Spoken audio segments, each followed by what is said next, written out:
Dinas Ketahanan Pangan Pertanian wan Perikanan Banjarmasin memastikan hewan ternak nang masuk ke Banjarmasin aman dari serangan virus penyakit mulut wan kuku. Memastikan warga kada khawatir mengkonsumsi daging kurban nanti.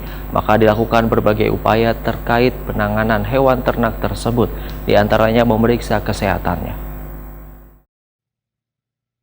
Dinas Ketahanan Pangan Pertanian wan Perikanan Banjarmasin memastikan hewan ternak yang masuk ke Banjarmasin aman dari serangan virus penyakit mulut wan kuku. Walaupun hingga kini kewaspadaan terkait masih terjadinya penyebaran virus penyakit mulut wan kuku bagi hewan ternak di Indonesia perlu dilakukan. Sehingga untuk memastikan warga kada khawatir mengonsumsi daging kurban wayah Lebaran Idul Adha 1444 Hijriah nanti, maka dilakukan berbagai upaya terkait penanganan hewan ternak tersebut. Di antaranya memeriksa kesehatannya. Demikian dipadahkan Kepala DKP 3 Banjarmasin Muhammad Mahmud, Waitakoni Prima TV tengah hari Kamis 8 Juni 2023.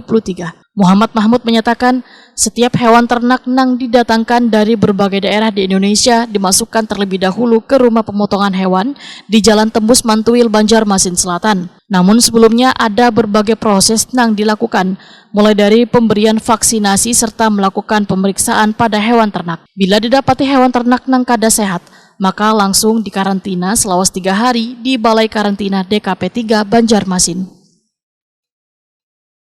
Kalau stok itu kan ya kan dari awal tadi kan ada PMK, sekarang kan masih PMK ya sudah cuma masih berkurang, tapi tetap diwaspadai untuk PMK, cuman sudah pelonggaran karena sapi yang didatangkan dari luar kota maupun luar pulau itu sudah dilakukan vaksinasi terhadap sapi tersebut.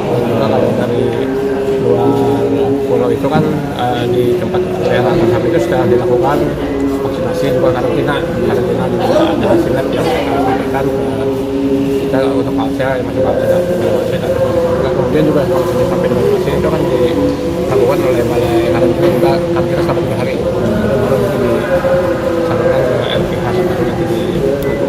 Kalau jumlahnya yang ada tahun ini dibandingkan tahun sebelumnya ya sudah lebih dari 10%. Kalau tadi kan sekitar 2.200 sekarang kan sudah ada 100 ini 2.200.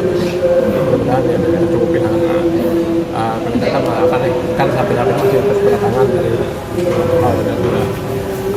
kota ya. Puncaknya prediksinya kapan Pak untuk? Biasanya puncaknya itu di H-3 biasanya kalau ada. Muhammad Mahmud menambahkan, wahini sudah ada ratusan hewan ternak khususnya sapi yang masuk ke rumah pemotongan hewan Banjarmasin. Sedangkan puncaknya terjadi pada 3 hari sebelum Lebaran Idul Adha.